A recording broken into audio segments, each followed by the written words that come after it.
Hey, yeah, yo. Yo, what's going on? Welcome to another session of Soul Sessions in the building. Another episode. You know, we're in that so-called Black History Month. You know, that 4 weeks, 30 days that they give us to talk about Black history. You know, they jump pack it all up into 30 days and they say, boom, tell us about yourself and where you come from. And a lot of the time, when this happens, we find ourselves starting at a certain point. You know, I find myself that Black history always starts at a certain point. It's annoying. It's difficult to understand and explain to the kids, explain to the future generation because we've been doing it for so long. But today, discussing this topic and many more, you know, we got none other than Raymond in the building, you know what I'm saying? Blessed to have you here. Blessed for you to be in our presence today. Drop some gems for the community. And also for myself to learn, you know what I'm saying? And obviously we got Mr. Black Oud himself, you know what I'm saying? So what are you saying, Ray, man? I'm good, man, alhamdulillah. I got something for you, though. Yeah. What you saying? Come clear. Yeah. Now, look, What's man. that? Yeah, Look, that's man, what I'm saying. look. We need to be some talking. DMC. Wait there, thank you. But listen, They're not no normal joints. yeah, listen. Before the youth get in the comments like, they're dead, right? Yeah. If you're over 35, you understand, Yeah. right? And I thought to myself, you know what? Obviously, the renewal of the intention. But I said to myself, you know what? From the companions, there was someone who'd give openly. Yeah, And I think because I've been watching your work from a distance. Let me put these on the table. I've been watching your work. Yeah, I've been watching your work from a distance. I've been saying, you know what? We know what you do, and you and your team, and this is a byproduct of this with the brother from Oud and his soul sessions. But we want to start seeing people bring more gifts Trainers, because you're big gifting. trainers on the set. You're gifting. Yeah. I see. We all see you and your team out there when we're our foot cock up watching Saturday football. You're out there with the masks. Yeah. You know, supporting some of the most voiceless in our city and across the country, not just the city. So, hayakallah, you know, and you know, like you said. But anyone under 35, if you don't understand them, don't comment on There's them. levels. Guys don't know what's going on out here. Okay, thank you. I'm trying to say there's levels to this, and 100%, man. It's soul sessions, and obviously it's a byproduct of coming off the back of Reso and what we do, and the importance of giving back. And I feel like this is just that other step in terms of giving back information and knowledge to our community and just having a voice. So for me, we just continue the trend, but I'm definitely grateful for that. And they look like those sizes that we need. Yeah, but we'll keep the size down offline. Thank you. You know what I'm trying to say. But in terms of, you know, Black History Month, man, we're here again. Every year we get to this point, you know, we cram our whole history of what it means to be Black. Where does our history even start? And how do we digest this, man? Yeah. Well, you know what? I think this month will be unique.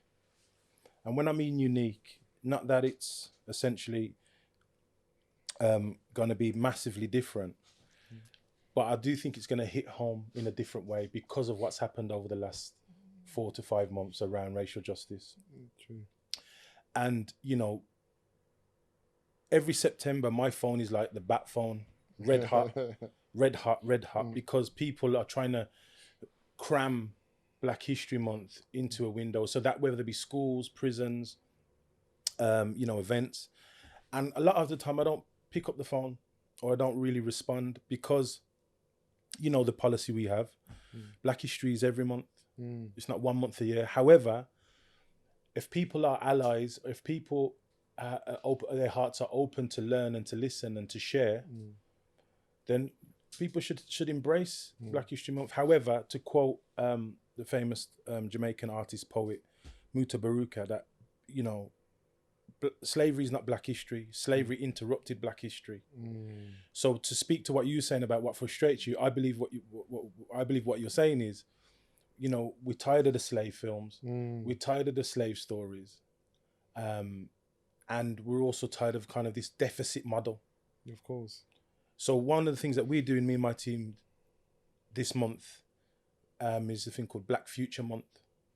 So we're departmentalizing the narrative around Black history. We flipped it on, it said Black Future Month.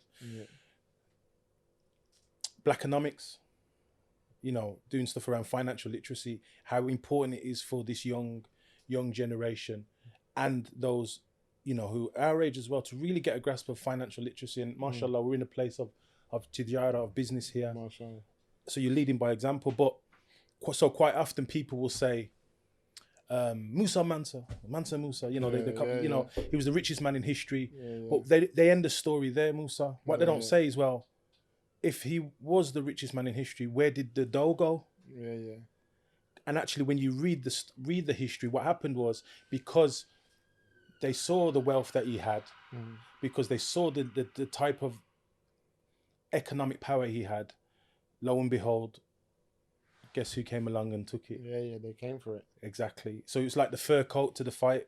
You know that scenario in American Gangster, right? Where the fur coat to the fight. And when we talk about Black history, it's not just about individuals, I believe, because I often say Malcolm X didn't do that to be put on a hat. It's deep. He didn't do that to be put on a t-shirt. He didn't do that to be put on a framed picture. We do that. But what was he saying? He was saying what? Education. What was Marcus Garvey saying? He was saying Black Star Line, economics. What was Stokely Carmichael saying? What was Angela? What were they saying? How do we extrapolate the wisdom? So Black Future Month, that's what we're about.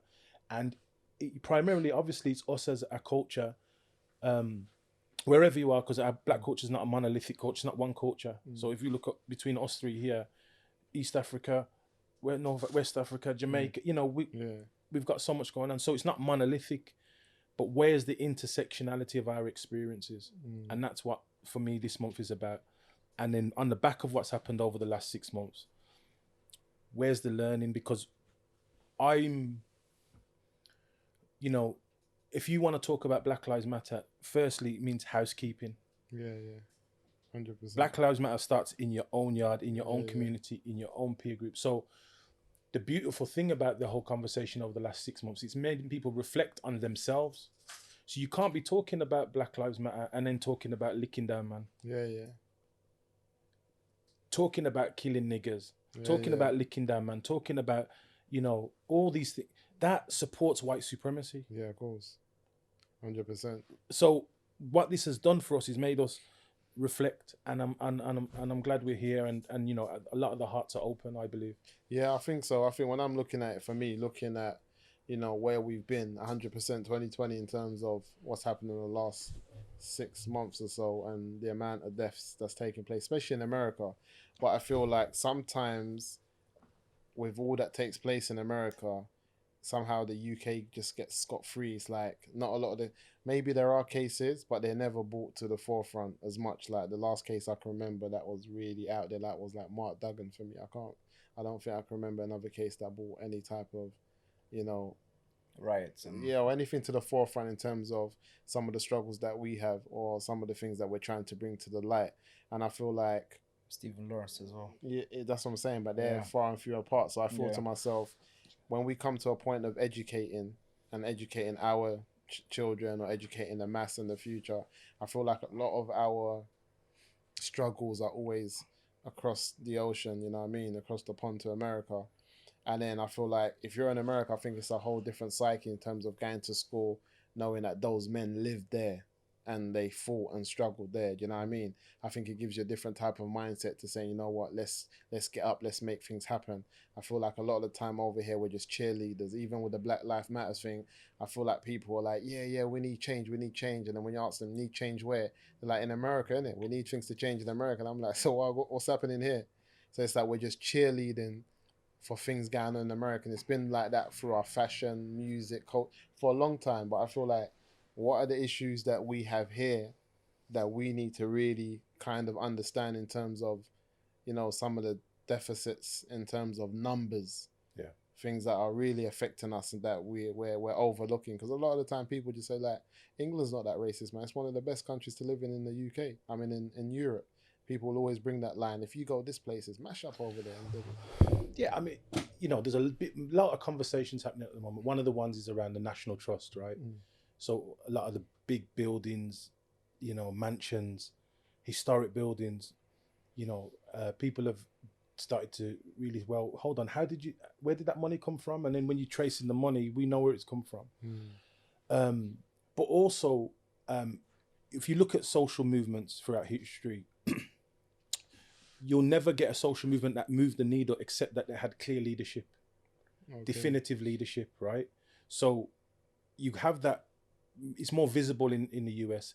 Whereas here, if I said to people, name me 3 to 5, kind of activists who have not just a constituency, but who have moved the needle. There are some, but it's a lot less. However, I think what history tells us is that there has to be 3 elements to social justice to change. The first one is the leadership has to be defined. The second thing is what's called the clarion call. So an incident's happened that's got everybody's attention. So we saw that we've over there in the US with George Floyd, even though there's been many incidents, of course, an incident since as well, right? But that was the clarion call. It got the whole, but on this occasion, because we were all home due to the lockdown, it got everybody's attention. It wasn't leaving your timeline. There was no school runs. It wasn't leaving, it weren't going anywhere. So people sat on it and processed it. The third element, though, is there have to be a clear end game. When we talk about systemic change, what does that change look like? So if someone says to me, yeah, we want change, but what change? What does it look like? So if you look at the civil rights movement, I ask people quite often, okay, what were they hoping to achieve through civil rights? People say equality. I said, no. And they look at me like, which books are you reading? And I said, no, it wasn't equality. And I said, how can it not be? I said, it wasn't equality. The end game of the civil rights movement was to change the voting process. Because once you change the voting process, then you can affect equality. Does that make sense? Right? You want to fix the foundation. Exactly. Because that triggers that. Once you open up that, it affects that. So likewise with us, what we're saying is, what's the end game? Whether people, when the marching's done and the sweep, the cleanups happened after and the megaphones are being put down, what next? Right? So that's the challenge for all of us, 100%. Black and white. Because if you really believe in equality, then that's the challenge. What next? And it's not about press releases, this performative work that's out there of big companies writing press releases about, and it's not even about unbended knee. That works for some people, but systemic change is what. They're having that conversation right now in football with should they stop bending the knee, and what's his name, Les Ferdinand? He's one of the directors, I think, at QPR now. He's on the board or something like that. He's just telling them that this was like the bending of the knee before the football games was all right for a period of time, and he goes, it's just like the clap that we was giving for the NHS, but that had to stop because it just starts to lose its meaning. They said it doesn't mean that we don't love the NHS no more because we stopped clapping, but we want more now. We clap for them. What we're gonna do for them now? You know what I mean? So he's saying something similar. Les Ferdinand's a legend, right? His toe pokes are legendary, right? And his bullet headers, but. I asked him the question, why did you send Les Ferdinand out to give that statement? Where was the chief exec? Where was the manager? I've never heard a director of football come out in any other club and talk about this. Do you understand? Why him? Why, and that what he's saying is definitely truth in that. But,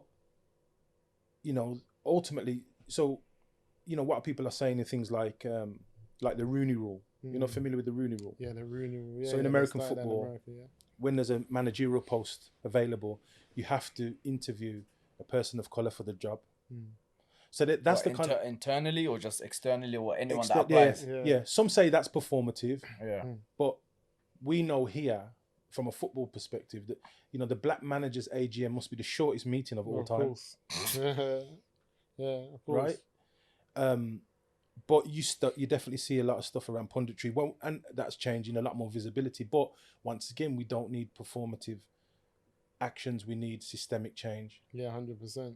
And, we also don't need specific individuals to tell anyone what's right and what's wrong. What we're saying is, we as people of colour, we've been in this country for hundreds of years.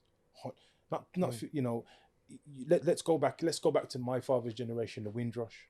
I often tell people 98% of the people that came from the Caribbean came with no criminal record. 100% of them had no criminal record because you weren't allowed to come here. 96% had a skill and or a qualification. Imagine that. So how within 50, 60 years now, some of the prisons I've worked in, how is it the 60 to 70% black inmates when that's not where their parents or grandparents were from? Right? How does that happen in such how does that happen in such a short space of time? Of course. The environment has to be able to create that. Of course. For it to happen. So our parents, grandparents were brought to this country. And it's important we revisit it to help rebuild the country after the war. Part of the Commonwealth, part of the colonial countries, right? Clearly documented. However, they came to service an industrialized Britain. So whether you're from London, Birmingham, Manchester, if you're from Manchester, you had the mills. Birmingham, you had, the Cadburys of this world, Rover, Lucas Aerospace, Sheffield Steel, right? Liverpool, the Docks, right? All of those industries are no longer around. So where did the children and the grandchildren of those people who first came, where did they go? Skilled individuals in those fields. Yeah. So when we're talking about lack of representation, one of the biggest problems we have is that, this country's become a service industry, call centers and so on and so forth. But we know that our early ancestors, our parents and grandparents were skilled, qualified individuals. So for me, I would love to see not just more black faces on TV, because you can do something like this, you can be on YouTube all day long, but I'm talking about, what about executives? But do you feel like maybe these people are not up at forefront because they're not influential? They're just getting the people that actually have some type of influence rather than just getting... Because if I saw someone that was a manager or owner of a club or whatever speaking, it's not going to grab me as maybe someone that is more influential. Does that make sense? Because his words are going to have more of an impact. And that itself, what you're saying there, and I agree with that. I feel like the general mass and people in our community is that Jay-Z's words are more powerful than Barack Obama's, to an extent, if you know what I mean. But in that itself lies the problem. Why is it like that? Why are we a culture or a community where we look for, it just reminds me of the saying where, the problem on the time will come where the ignorant will be the ones that will be giving orders and those that have knowledge not. It's like we've come to a point where it's like we just, I don't know if we're in Instagram era or just we're just there for the faces, and when serious people talk, and this is what I was going to get back to that point. No one ain't got time to listen. No one wants to take. But I was going to say, what is serious? Because I was going to get back to the point that you mentioned there of leadership. Where are we with, I think for me, that's one of the biggest issues that we have in the community. I feel like when I look and I think about some of the great leaders that's inspired me to think, to want to create change and stuff like that, I feel like environment, has made them become who they are. Like they're such an environment which is so harsh, so difficult that they have to come at it full speed. And I feel like here in the UK, I feel like what the British done, which was very clever, they've created some environment where it's hard, but it's not hard enough to make you flip. Do you know what I'm trying to say? You mean your mouth corner's dry, but ultimately that down the line it will be moist again. That's it. But you see, what's interesting is, for me, I look at, I'm an observer. So you look about the last 6 months, the people who were kind of very vocal, etc. And ultimately, everyone's got a voice. We're in this world now where you just pick up your phone, you've got a voice. So there's no. But I look at people's receipts. Yeah, 100%. People's receipts. What are your receipts saying? Have you paid your dues? Yeah. Show me what you've built. Show me who you've put on. Right? Because it's easy to pick up. These are the things, because that's how the people of older, that's how they were. So when I look at you know, Malcolm X, for example, what I started doing was looking at the guy who was always to his right in every stage, everywhere he went, because what he was doing was leading from the back. And that's one of the biggest things, right? Everyone wants to be front and center, front and center, right? Yeah. But you need leaders from the back. 100%. And then I was fortunate enough to have a sit down with Malcolm X's chauffeur. Deep. And this old man came into the room. He was at a university talk. Was that here in the UK? Or, Yeah, in the UK. And he came in, this old man, he was like a walking stick now. You know what he said? He said, how many of you knew that Malcolm was going to run for Congress? Yeah, that's deep. Deep. You look at the Nina Simone documentary. Nina Simone lived next door to Betty Shabazz. That's deep. So Nina Simone used her mic, her skill, her piano to support that movement. Yeah. And that's the thing. Everyone has a role to play. 100%, man. Everyone has a role to play. It's not about who's front and center. It's about know your role, know your lane, know your position, and play it well with ihsan, you know, with excellence. So and it's openly there for people. But when you look at the, they released the, you see it on YouTube and stuff. But they released the surveillance footage, didn't they, of Malcolm? But even in the notes, what did they say? They said if you saw this man in his private life, you'd think he was an angel. Deep. In the surveillance note. Yeah. I remember I was just it's on YouTube. Yeah. Right, when they were speaking to him, and he recorded it, because he knew that the work needed to be done was bigger than him. Right, it was bigger than him. Yeah, and that's the thing about leadership. It's not about who's front and center. It's about whatever your skill set is, bring it to the party. And whether you're a teacher in a school, whether you're a businessman or businesswoman, whether you're a writer, you know, whether you're an orator, just you know, harness those skills and share what you've got with the world and pass those skills on as well. 100%. I feel that I always tell people, man, do what comes easy to you because you can do that well. Anything that's easy to you that is of benefit and you do it, it becomes just second nature because it's so easy for you. Sometimes we try to look at things that we think, right, that would be good if I do that, but it's not in your skill set. And then you try a thing and then everything just mess up and just falls down. But I just feel like with some of the like fundamental, you know, 3 steps that as a community that we need to take, like I said, leadership being at the head of it, where do we go here in the UK because everyone's playing for different teams, isn't it? No one's batting together. No one's on the same team. Everyone's got different ways. Like people like and sometimes it's easy to look through, you know, a certain set of glasses at Malcolm and believe that everybody was with him. You know what I mean? And he had everything easy, but he didn't. But at the same time, he had a level of leadership where he had a good core group of people who, you know, believed in what he was trying to achieve and what he was trying to do. When I look at here in the UK, I look at a lot of different individuals that I know, you know, that have a lot to give in terms of information and education to our community.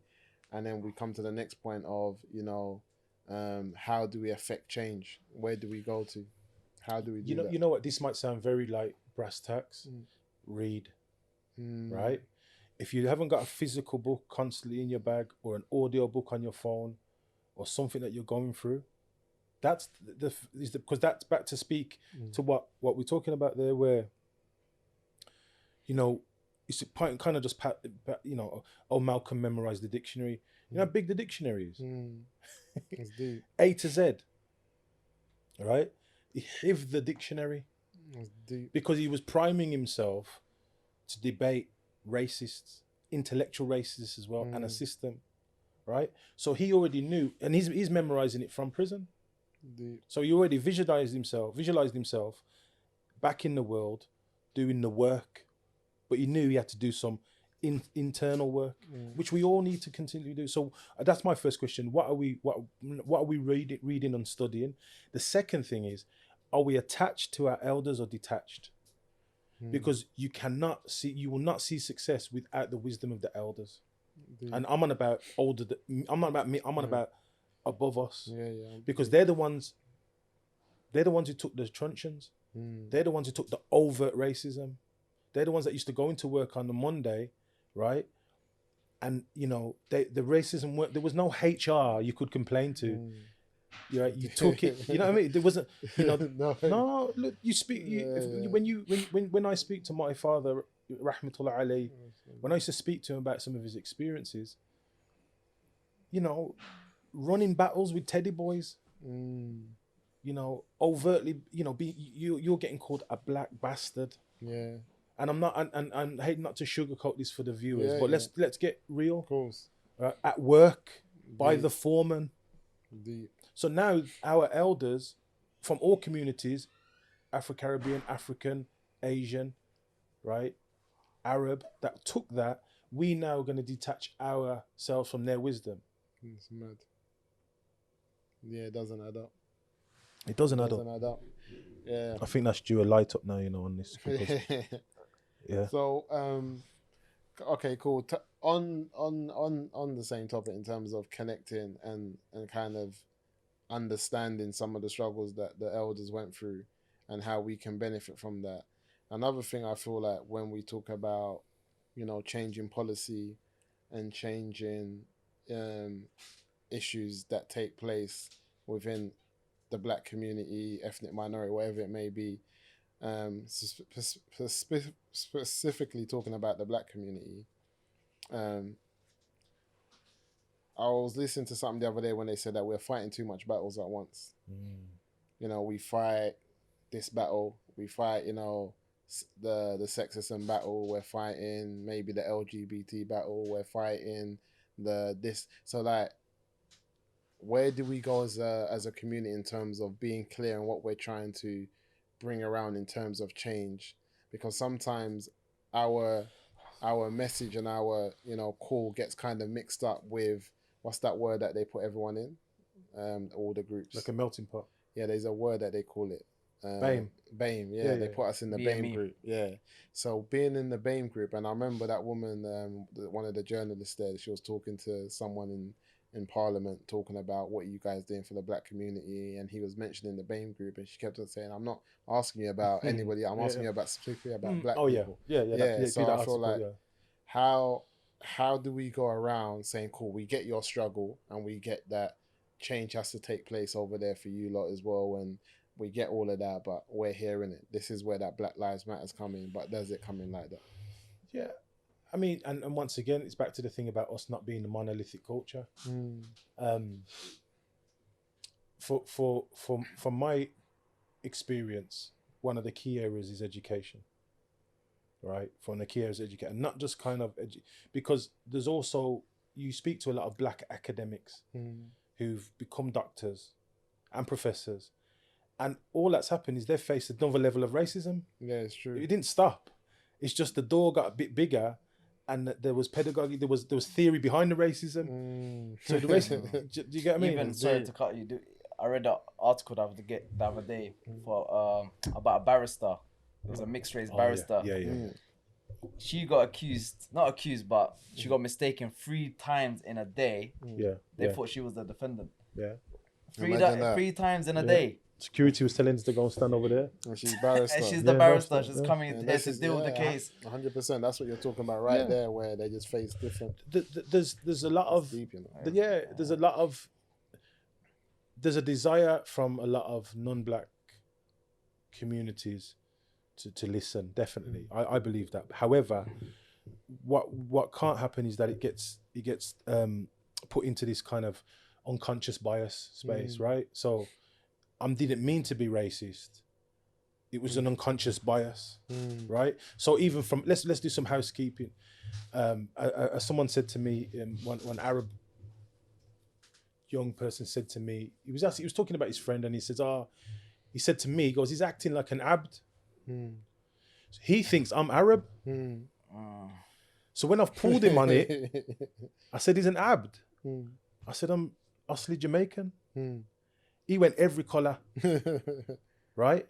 Now, think about that, right? He's talking about black people referring to him as abd, referring to him as slaves, and you believe in Allah and His Messenger. Yeah, it's deep.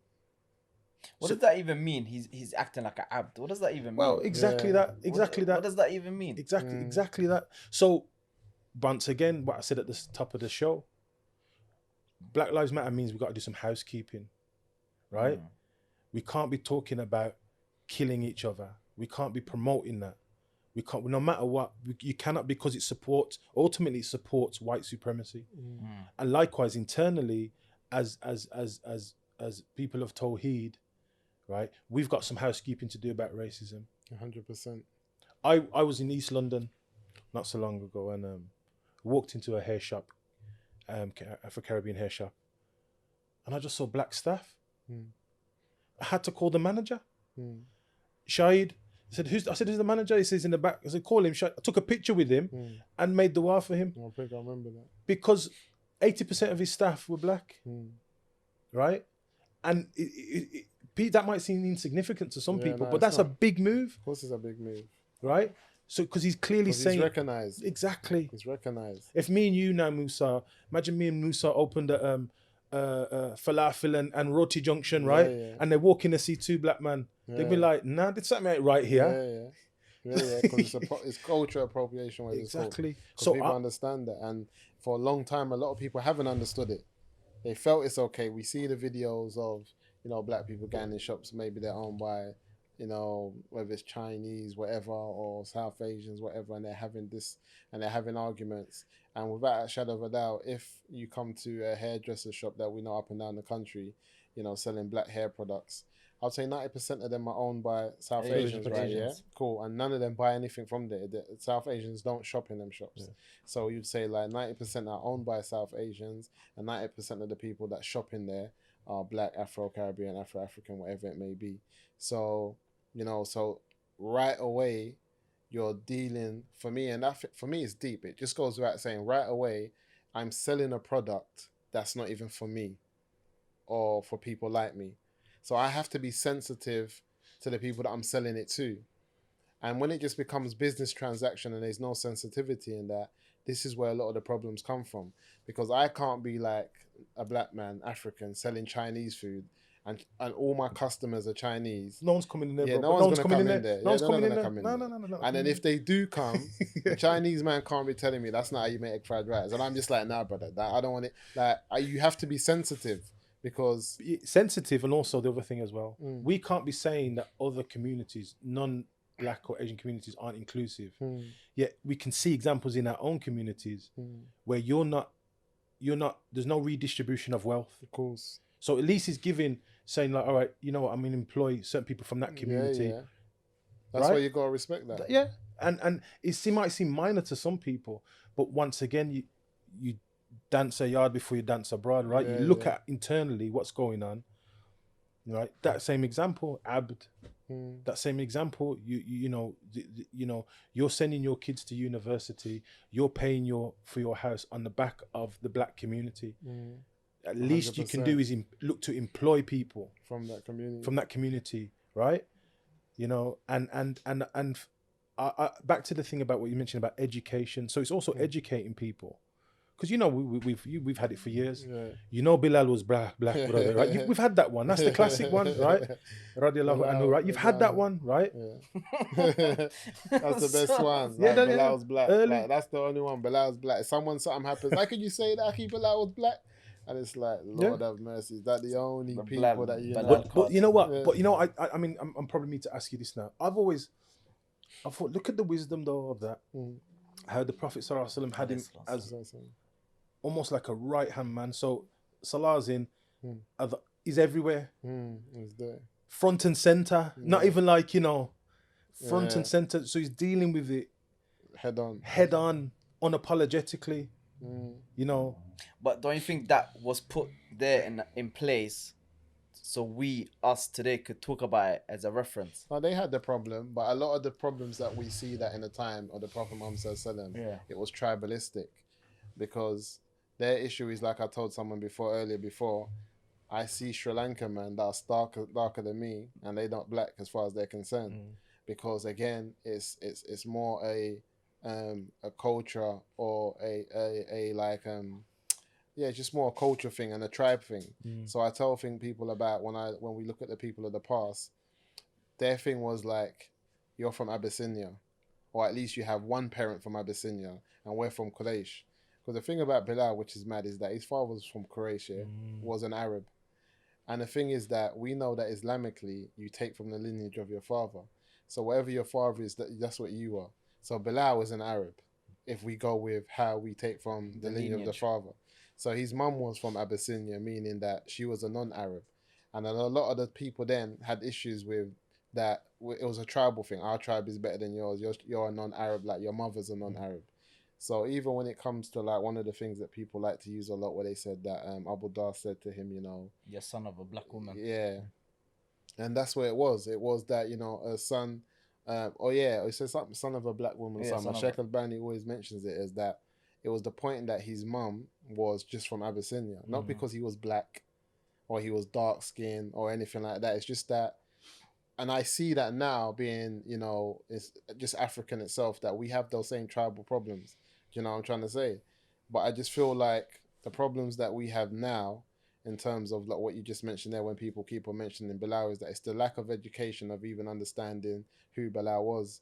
Because when you look at like the books of Ibn Kathir and you look at the descriptions of the Sahaba, that Bilal was far from being the darkest companion in complexion. And even amongst the prophets. Yeah, and the prophets. And لقد بعثنا في كل أمة رسولا that all nations. Yeah. But I think I think for me, when we talk about education, first of all in our own communities, then secondly within wider society, but then the third tier for me is within educational institutions, because we're at a place now where there's this subculture. A place like Birmingham, a place like London, a place like Manchester, Liverpool, the young people are closer than ever in terms of how they speak, how they dress, how they communicate, right? They still go back to their communities, but ultimately there's this which I didn't have growing up. Yeah, but it's here now. Yeah, this intersectionality of youth culture, which is kind of, there's some patois in there. There's some very urban and it's urban, but at the and you could be middle class, white middle upper class, but you still get it from a man who's from the inner city, and some of it's very healthy. Of course it because is. that breaks down the barriers. Of course it does. It breaks down. Do you understand what I'm saying? 100%, because it's happened to me, because I feel like people say wallahi now, wallahi, akhi, yo ak. And it does break down. Muslim. Yeah, because if a non-Muslim says that to you, you're just going to take to him because it's something that's familiar. Yeah. And like I said, it's feel like as much as they want to talk about segregate, like, people not, integrating and blah, blah, blah. But when you look at the system and the system that we talk about, which they don't believe to be broken, is that there's a reason that, they house a certain ethnic group in a certain area and they house this and they house that. Because like you said, when you find that mixture of, communities, you find that they after a period of time, they become one. Because I remember I was on Wharf Road, and this was about 4 or 5 years ago, since like I hardly go there as much as I used to before Islam. And then there was some youths that were just talking normal, just talking, hyping, gassed, whatever. So I turned my back and there was like, could have been Japanese or Chinese, one of them, you know what I'm saying? Another one was like South American, couple black kids. But I would have swore, if you would have asked me and put all my money on it, that they were all black kids. Seriously. I wouldn't have said that there was an Asian kid. I wouldn't have said that, because the language was one. And because of where I come from and what I associate that language with, I just thought it was all man them. Then I turn around and I just see a diverse group, but they were all family, just normal kids cracking on with their life. And like you said, for me, I felt good about that, knowing that they're not seeing what we had to see. No. And the marches earlier on in the year, you saw hundreds, thousands of white youth and white adults pushing back. Yeah. So this isn't a black thing. This is an equality thing. Yeah. Right? Equality of opportunity, though. Of course. Right? Because equality is not that you can't be over race. Do you have equality of opportunity?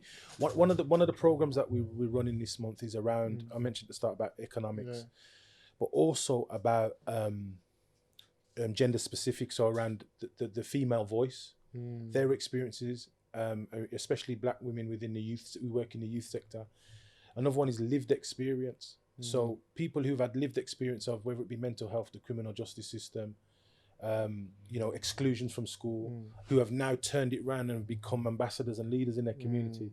But what obstacles have they faced? Because it's so important that we capture the voices, but also those voices now you use them to challenge authority. Of course. Right? Someone was talking to me the other day who they were a chief executive of a quite a big organization, and they said when they got in there, they realized some of the board had been on the board for 50 years. Deep. 50 years, you know. 50 years on a board of an organization. Now, I would argue that if you're there for that long, you know, you're not prepared to hand over the keys. Of course you're not. Right? That's a long time. And she's a black female, and she's around a table of about 50 people. You didn't put 50 years on the board. You know, so so not to keep jumping from here to there, but this thing about unconscious bias, people are using it as a crutch. Yeah, of course. What we need to talk about is racial justice. You know, racial, because it happens, but it's very difficult to be overtly racist without some consequences. Okay, yeah, it's true. Right? 100%. Right? Someone Now, might get punched in the face or something. arrested. Yeah, but people's it's become normal now. Not like people are openly racist. I think. No, Tonic, not But there's really. consequences, There's right? consequences to Legally. that openly. There is. You're right, but I just feel like there is consequences, but I feel like people don't care as much as they used to. Before, there used to be that shyness. They but people they are might being mumble cancelled. it, but now people are just openly people are saying. being But that's how I like cancelled. my racists, you know. Yeah. I like them open, right? That's how No. I like them It's open and true, raw. but I don't like- like. Do you get what I mean? That's Because how I like because my you see racists. the thing. You see when you see racism when it's in the cavities, Yeah, that's harder to pin down, yeah, right? Yeah. That's what they talk about. But don't you- Institutionalized racism. it's true. But don't you think it's a bit scary though? Definitely. Like there was a video I saw the other day. I think it was in Manchester, and there was like an old black lady. I think it looked like in the alleyway or back of a house or something like that. And the guy was telling her to shut up, you black. I don't know if you saw that. No, but And what's it's like people. It's like being racist is becoming comfortable. They're comfortable with Oh, it. That's yeah. the word. That's the word I want I to get say. the point. It's like they're comfortable It's to not be scary. racist. It's not scary because once again, it's gonna be when we look to what our parents and grandparents went through, right? Yeah. What I would say though is, one of the benefits now is that you'll speak up, I'll speak up, but also a white person will speak up. Yeah. Yeah, they won't be navel gazing Yeah. if they believe in equality and justice. Yeah. But once again, at least there's some consequences. But what I'm talking about though is representation. Yeah. So you know, me and Musa have had many conversations.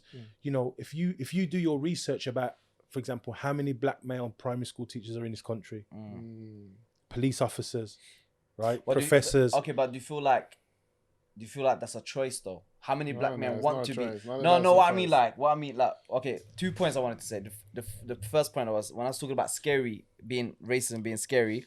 I was talking about that. For an example, there was a black guy. He had a food trailer. You must have seen it recently. They burnt it down because I you think I saw saw that, that yeah. in Manchester. And he raised like £20,000 to Wait, that thing's on 70k now. Oh, 70k, yeah. She's So got what I some- meant scary is like you're gonna destroy someone else's livelihood because of his skin color. That was one point. The second thing is how many people choose to be teachers? How many black people choose to be police officers? How many people? Do you understand? That's what I meant. Really good point. But is that Yeah. a challenge though? Is that a challenge for the black community, or is that a challenge for those institutions to get their recruitment right? Right? Or is it both?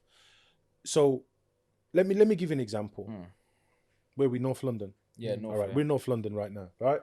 Not far That's a from very Tottenham. northern question, isn't it? Yeah. Sorry if we asked those questions. So if you're in a low income community in North London, or Birmingham or Manchester, and you've got a child in transition year from primary school to secondary school, they've done amazingly well at primary school. I mean, you know, you're talking about a child that could have gone grammar school, but because of the infrastructure and maybe families couldn't have paid for the extra tuition and right, this because you need that as well. They've got an opportunity to go to 4 schools. Now, this is not specific for this area, but I'm on about any inner city community across this country. So your child is flying at primary school. Now they go to secondary school. They can only go to 4 secondary schools. 3 out of the 4 have been in special measures in the last 7 years. Right? Those schools can't attract the best teachers. Not that the teachers there don't care. It's not me saying that they don't care. They do care. But all of a sudden now, because of the reputation of the school. yeah, To make it more easier for the people that's watching it, those 3 schools are like Crystal Palace, like they're the bottom of the league. Crystal Palace, West Brom, who else down there? Burnley, Fulham. They're not. Make sure there's no Fulham man watching, but the point They is, can't so you could be attract- relegated or not. Yeah. Right now, the problem is this: how does that affect that child's education? That child at the highest sat school. Because what he's saying to you is that child there could have been playing for Arsenal, United at the top of the league. Yeah. and And that's what's available to him now, all of a sudden, from Just being at the top, other teams. is Yeah. at the bottom. and you know what? Let's bring it closer to home. That scenario is actually true. How many people you grew up with? We got to talk about football. Not the other parts, that you knew they were destined to be ballers, Yeah. but they didn't have the resources to take them from South London Yeah. to East London to train Yeah. and back. Yeah. A lot of them. Right? That's normal. Exactly. So this is what I'm saying about equality of opportunity. You might have the talent, Yeah. but is the opportunity the same? So now you've gone to a school, right? And all of a sudden you're 14, 15 and they're talking about excluding you. Yeah, at primary school 3-4 years earlier, you were top of the class. Yeah. That's the systemic change. What we should be saying is those children who are high achievers, they're allowed to go to some of the schools further out Yeah. and apply for them with an exam, right? And what you have is mixed, not just they call it mixed tenure in housing, but you have mixed ability. Not mixed ability within that postcode, mixed ability within that borough. Yeah. Do you get what I'm saying? Yeah. So people don't see this. Most school, we talk about pupil premium. Schools get extra money for children who have free school meals. How much does that money go to advance those children? People actually don't know that, right? So when we talk about systemic change, it's about equality of opportunity. So back to what you're saying about the teams that are all going to get relegated. Yeah. It works for some of them because they know they get a payment when they get relegated. Yeah. Right? It works for some of them, and they're not expecting to stay in there. And then there's some teams that there's just Everton. Yeah. The man they just Everton, mid-table. at mid-table. But how do we get those who, through labelling, through lack of opportunity, how do we get them to the top tier? Because how many people do we know that could have been barristers that we grew up with, could have not just footballers but barristers, academics, Of course. all these other things, doctors.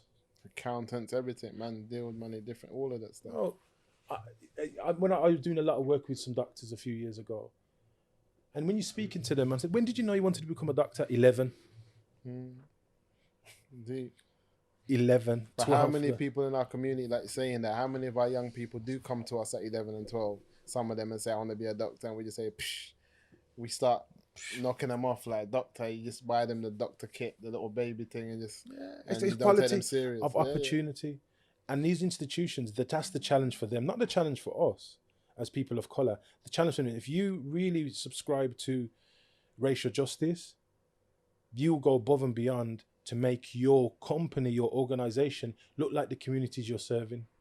And 100%. And I feel like when you talk about, racial equality, I think you just see it. For me, I always see it more clearly in things that people can see. And like, it's easy to say that maybe that there's people from the black community who don't want those positions. But even when I see like ex-footballers, ex-pros, and they talk to them, why don't you want to be a manager? Why don't you go for it? These are people that are millionaires. You know what I mean? They're comfortable in their own right. But they just tell you they don't waste their time, because they know, why am I going to waste my time where the opportunity isn't there? It's not an equal opportunity. So why am I even going to attempt? And So then they feel like don't even waste your time, because you can see it clearly, especially when they're in the you field. don't want it kind of thing. And then you get those people who are in those positions say, well, you man don't apply. But them man are like, It's a catch-22. yeah, you know what I'm saying? They build that environment. Yeah. Leadership. You see, also when you're told about not stepping up, I always use this as an example. In slavery, people have to be reminded that slavery was an industry. If you were a dentist, checking the teeth of the slaves, if you were, if you owned I'm from Birmingham. We always tell everyone Birmingham's got more canals than Venice, right? But what does that mean? What were those canals used for? To transport the guns, the sugar, the chains, So it was a whole industry. When you talk about systemic change, they also had psychotherapists. So what they would do is they'd call the slave out and it's openly documented. I challenge people to go and look at it. They would go call a slave out the field to get checked and diagnosis, and he'd go back to his family, or if he wasn't ripped from his family, he'd go back to the what happened.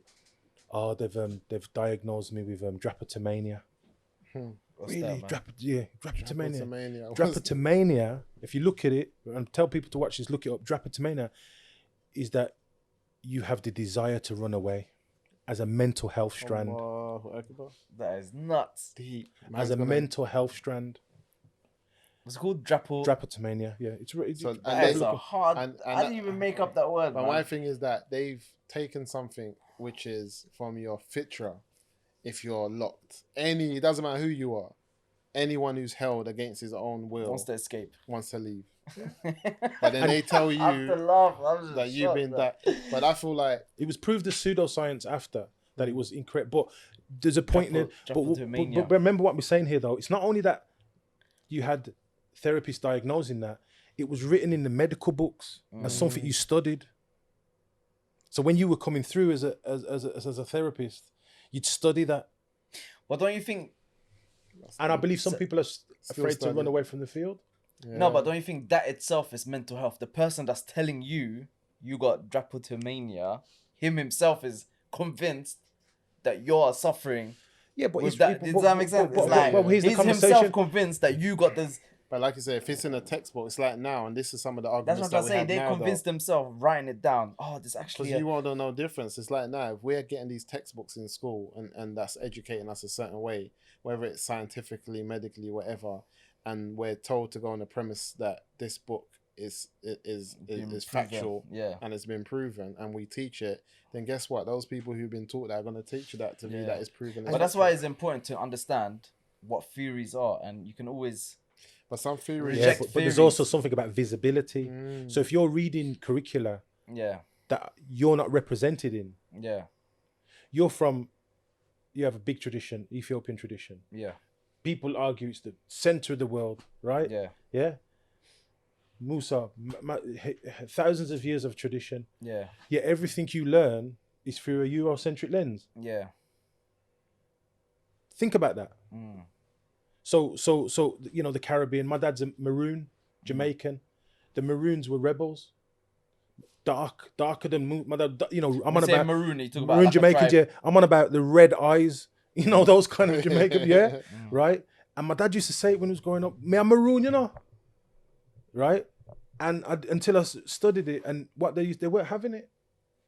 They weren't taking that oppression, and they constantly used to rebel. But they were called rebels, but they weren't rebels. They didn't accept being slaves. They just defended themselves. Exactly. So I'm saying to people, not just educate. So when we talk about the education system, right, we're talking about it's important that these schools reflect the communities that they serve. But that's not going to happen. I think it will. When? Yeah, I think more people get killed by white people. No, I think the changes that were taking place now, what we're seeing. I think schools, because I've worked in hundreds of schools, but what we've also got to understand is what's the added value. When that young person sat there, when Obama went in, right? Forget about the politics for 1 second. Well, he gave people hope. It made man cry? What do you mean hope? Made man cry. Yeah. Made man cry because... Listen, I told man for free, everyone knows in my stance and how I deal with the American man. But I said, boy, it's difficult to hate Obama, That's how everyone was like. It's difficult because he spoke well, he done certain things. Who have you got here? David Lammy. Yeah. Give me one other black male that everyone knows. Thank you. You hear the radio silence, Yeah. right? So, Radio and silence. everyone leans on David Lammy to go and ask the question. Go and ask them questions that need to be Yeah. right, Yeah. right? Whereas we just hope there's a young set of David Lammys and Diane Abbotts and young set generation who are coming through who see politics as a viable option. Because if your voice, the worst thing when what the worst thing is when you're invited to dinner but you're not allowed to eat. Deep. That's crazy, man. Everyone's you're looking left, or everyone's on lamb shanks and you're on dal. Do you understand? Rough. And it's not about the table anymore. It's are you allowed to eat? Are these, when we look at the communities, right? How are the communities development? There's been a lot of regeneration over the years, but regeneration's not just about making new street lights and pretty park benches, and pulling in. It's about regenerating the people. Regenerating the people. If you don't regenerate the people, it's like damp, right? Painting over damp. Because the guests are coming. You can never cover it. What's going to happen after? Yeah. So you people say, look, we built all these houses, we built the playground, we built the youth centre, but you didn't regenerate the people. You painted over the damp. We need clear leadership. When I say we, people of colour around, what's the roadmap?